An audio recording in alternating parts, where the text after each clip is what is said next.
Hello friends, मैं हूं रुपेश वर्मा और स्वागत है आपका एपिसोड 72 में। आपको क्या लगता है, एक वॉशिंग मशीन, एक हार्ड डिस्क ड्राइव और इलेक्ट्रिक गाड़ियों में कौन सा कंपोनेंट कॉमन है? जी हां, यहां पर हम इलेक्ट्रिक मोटर की बात कर रहे हैं, जो करंट से मिली इलेक्ट्रिकल एनर्जी को मैकेनिकल फोर्स में कन्वर्ट करके मोटर शाफ्ट को घुमाने का काम करता है। The interesting thing to note here is आप एक इलेक्ट्रिक मोटर के इंटरनल पार्ट्स को रीअरेंज करके इसे एक इलेक्ट्रिक जनरेटर में कन्वर्ट कर सकते हो। वाओ, ऐसा कैसे पॉसिबल है? अगर देखा जाए तो इलेक्ट्रिक मोटर और जनरेटर दोनों एक ही सिक्के के दो पहलू हैं। दोनों में एक स्टेटर और रोटर की असेंबली होती है और दोनों में कम्यूटेटर और कार्बन ब्रशेस भी लगे होते हैं। जहां इलेक्ट्रिक मोटर इलेक्ट्रिकल एनर्जी को मैकेनिकल एनर्जी में कन्वर्ट करने का काम करता है, वहीं दूसरी ओर इलेक्ट्रिक जनरेटर मैकेनिकल एनर्जी को इलेक्ट्रिकल एनर्जी में बदल देता है। चलिए इसे एक एक्सपेरिमेंट की मदद से समझते हैं। जैसे ही हम इस मोटर को एक पावर सोर्स के अक्रॉस कनेक्ट करते हैं तो इसका पंखा गोल गोल घूमने लगता है। आगे जब आप इस मोटर के दोनों टर्मिनल को एक एलईडी बल्ब के अक्रॉस कनेक्ट करके इस मोटर के शाफ्ट को अपने हाथों से घुमाने लगते हो तो आपको वो एलईडी बल्ब भी ग्लो करता हुआ नजर आने लगता है ना कमाल की चीज?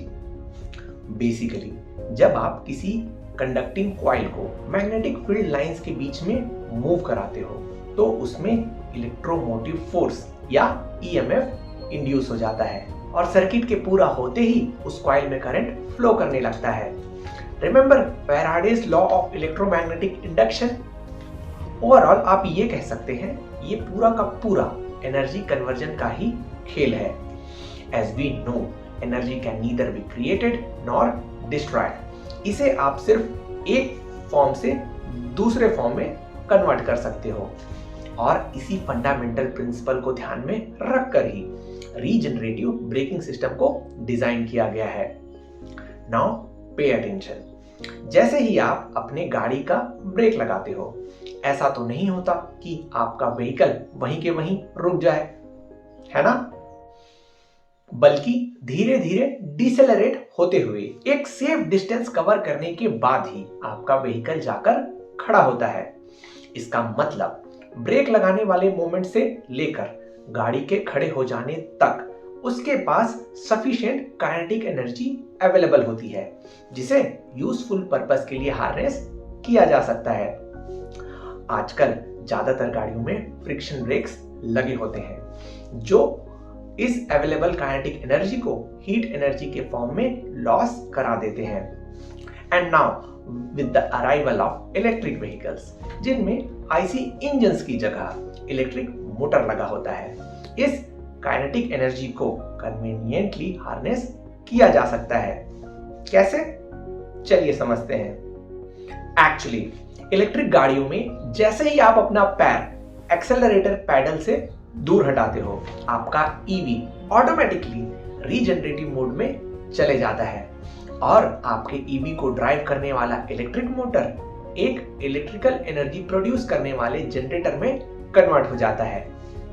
नेक्स्ट, पावर इलेक्ट्रॉनिक्स कन्वर्टर में लगे रेक्टिफायर की मदद से इस जनरेटेड एसी सप्लाई को बैटरी चार्जिंग के लिए सूटेबल डीसी सप्लाई में कन्वर्ट कर दिया जाता है।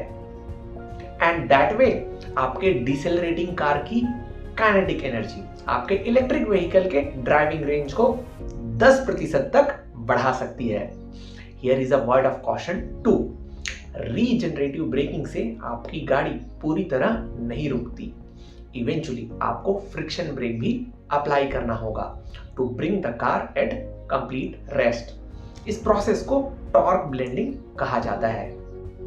अभी तक आपको समझ में आ गया होगा, रीजनरेटिव ब्रेकिंग न सिर्फ आपके व्हीकल को फ्रिक्शनल लॉस, वियर और टियर से बचाता है, it's very efficient and environment friendly to.